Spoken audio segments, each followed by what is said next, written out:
We begin this hour with fast-moving developments out of the Middle East. Israel says it has killed 2 senior Iranian security officials in an overnight strike. Last night, the IDF took out commander of the Basij, Soleimani, and his deputy and secretary of the Supreme National Security Council, Ali Larijani. Iran has been hitting back with attacks across the region. The U.S. Embassy in Baghdad has been hit by shrapnel from intercepted drones.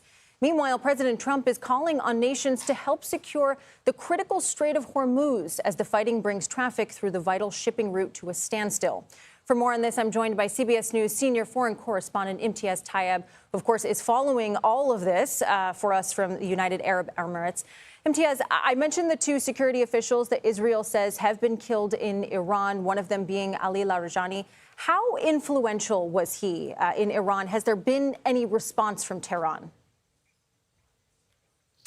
Kelly, good to be with you. Well, still no response or confirmation from Tehran. But to give you a sense of who Ali Larijani was, there was nobody in the system who I would think had more power than him other than the supreme leader. When you consider the role he's played in that country for decades, you know, he was once part of the IRGC. He was once the Speaker of the House. He used to run state TV. And perhaps most significantly, in the recent months, he has essentially been the national security advisor to the late supreme leader, effectively running the day-to-day operations of the country ahead of the president, Masoud Pezeshkian.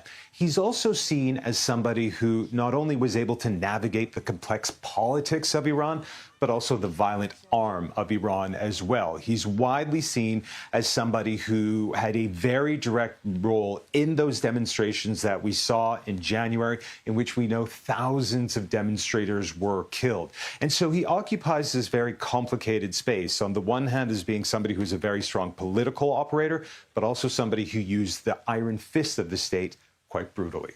Kelly. Yeah, that's important context. I mean, certainly someone very significant if indeed he has been killed in those strikes. I also want to talk to you about the Strait of Hormuz. This is something that you've been reporting on extensively. I'm looking at oil prices right now, kind of hovering in that $95 to $100 barrel range. What's the situation there right now?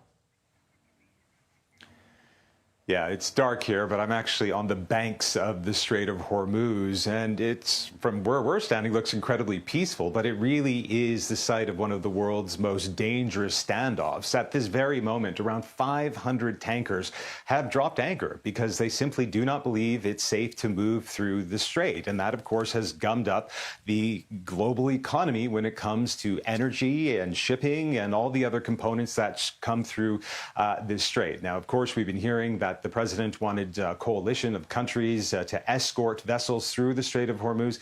Even if that was to happen, and it doesn't look like it will at least anytime soon, there would still be a huge amount of risk. We have to remember that Iran, even though it has been degraded so much militarily, it still has the capability to launch tracks on the strait. But more than that, Kelly, it's not even the capacity to launch attacks, it's the fear of launching attacks. That is enough for insurance companies to say, we're not going to insure these vessels, and that is why we're not seeing anything moving. As you know, the longer this lasts, the worse it is for the global economy, and eventually people are going to start feeling it in their pocketbooks. Kelly. Yeah, the fear point is well taken, not just a financial, but of course a human life risk. Imtiaz, thank you so much for your reporting.